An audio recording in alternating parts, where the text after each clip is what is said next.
मित्रों, जब सभी वानर सुग्रीव के आदेशानुसार किस ऋषिमुख पर्वत पर पहुंच गया, तब सुग्रीव ने प्रभु श्री राम से कहा कि भगवान जो मेरे राज्य में निवास करते हैं वे महेंद्र के समान तेजस्वी, इच्छानुसार रूप धारण करने वाले और बलवान वानर युद्धपति यहाँ आकर पड़ाव डाले बैठे हुए हैं। वे अपने साथ ऐसे ऐसे बलवान वानर योद्धाओं को ले आए हैं जो बहुत से युद्ध स्थलों में अपना पराक्रम प्रकट कर चुके हैं। वे दैत्यों और दानवों के समान भयानक हैं, युद्ध से थकते नहीं हैं और उन्होंने थकावट को जीत लिया है। जल और थल दोनों समान रूप से चलने की शक्ति रखते हैं। ये सभी आपके आज्ञा के अनुसार चलने वाले हैं और वानर युद्धपति अपने साथ भयंकर पराक्रम करने वाले कई सहस्त्र सेनाएं लेकर आए हैं।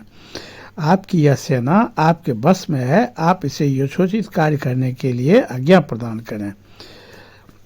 जब सुग्रीव ऐसी बात कही तब श्री राम ने दोनों भुजाओं से पकड़कर उन्हें हृदय से लगा लिया और इस प्रकार कहा, सौम्य, पहले यह तो पता लगाओ कि विदेह कुमारी सीता जीवित है या नहीं, तथा वह देश जिसमें रावण निवास करता है कहाँ है। जब सीता के जीवित होने का और रावण के निवास स्थान का निश्चित पता मिल जाएगा, तब जो समयोचित कर्तव्य होगा उसका मैं तुम्हारे साथ मिलकर निश्चय करूंगा। वानरराज, इस कार्य को सिद्ध करने में न तो मैं समर्थ हूँ और न लक्ष्मण ही, क्योंकि वानर कौन कैसे हैं उसका परिचय हम लोगों को नहीं है, वह तुम्ही को है। तुम्ही वानरों को उचित आज्ञा दे दो। लक्ष्मण के बाद दूसरे मेरे सबसे सुहृदय तुम ही हो। तुम पराक्रमी, बुद्धिमान, समयोचित कर्तव्य के ज्ञाता, हित में संलग्न रहने वाले, हितैषी बंधु, विश्वासपात तथा मेरे प्रयोजन को अच्छी तरह समझने वाले हो। तब सुग्रीव ने विनय नामक युद्धपति से, जो पर्वत के समान विशालकाय, मेघ के समान गंभीर गर्जना करने वाले बलवान तथा वानरों के शासक थे, वानर उसको बुलाकर कहे कि वानर शिरोमणि, तुम देश और काल के अनुसार नीति का उपयोग करने वाले तथा कर्तव्य का निश्चय करने में चतुर हो। तुम 1,00,000 वेगवान वानरों के साथ पर्वत, वन और काननों सहित पूर्व दिशा की ओर जाओ और वहाँ पहाड़ों के दुर्गम प्रदेशों, वनों तथा सरिताओं में विदेह कुमारी सीता एवं रावण के निवास स्थान की खोज करो। उसके बाद उसको आज्ञा दिए और तब केवल उदयगिरी की वानरों को पहुंच हो सकती है। तुम लोग उदयाचल तक जाकर सीता और रावण के स्थान का पता लगाना और 1 मास पूरा होने तक लौट आना।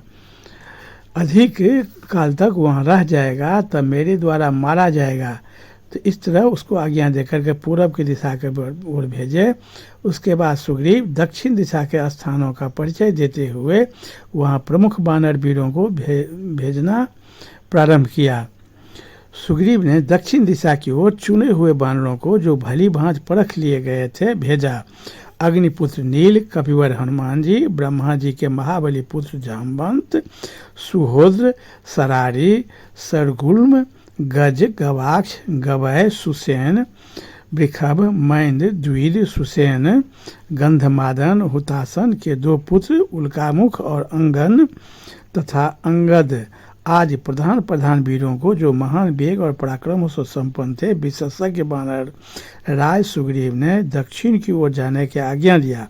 महाबलशाली अंगद को उस समस्त वानर वीरों को अगुआ बनाकर उन्हें दक्षिण दिशा में सीता की खोज का भार सौंपा। उस समुद्र के लोगों को निर्देश दिया, उस समुद्र के उस पार एक द्वीप है जिसका विस्तार 100 योजन है, वहाँ मनुष्यों की पहुँच नहीं है। वह जो दीप्तिशाली द्वीप है उसमें चारों ओर पूरा प्रयत्न करके तुम्हें सीता का विशेष रूप से खोज करनी चाहिए। वही देश इंद्र के समान तेजस्वी, दुरात्मा राक्षस राज रावण का है। जो हमारा मध्य निवास स्थान है वह रावण का है, वही स्थान। इसलिए वहाँ लंकापुरी में जाकर के तुम लोग विशेष रूप से खोजना। उसके बाद सुग्रीव पश्चिम दिशा के स्थानों का परिचय देते हुए वो अपने ससुर सुसेन को बानरों को वहाँ भेजना प्रारंभ किया। सुग्रीव ने तारा के पिता और अपने ससुर सुसेन नामक बानर के पास जाकर उन्हें हाथ जोड़कर प्रणाम किया और कुछ कहना प्रारंभ किया। आप सब लोग 2 लाख बानरों के साथ लेकर सुसेन जी के प्रधानता में पश्चिम की ओर जाए और विदेह नंदिनी सीता का खोज कीजिए।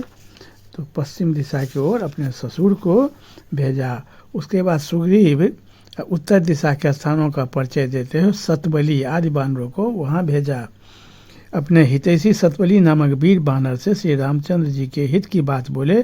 पराक्रमी वीर, तुम अपने ही समान 1 लाख वनवासी बानरों को जो यमराज के बेटे हैं साथ लेकर अपने समस्त मंत्रियों सहित उस उत्तर दिशा में प्रवेश करो जो हिमालय रूपी आभूषणों से विभूषित है, और वहाँ सब और यशस्वी श्री रामचंद्र जी की पत्नी सीता का अन्वेषण करना। इस तरह सुग्रीव ने सबको आदेश दे करके सब दिशा की ओर भेज दिया।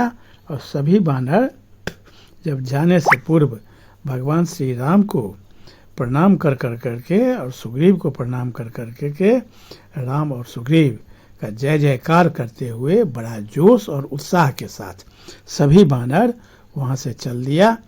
मित्रों, इस सब तरह की कहानी सुनने के लिए हमारे चैनल के आप संपर्क में रहें। मैं वाल्मीकि रामायण के आधार पर सब कहानी सुना रहा हूँ। तो बहुत बहुत धन्यवाद। जय श्री राम।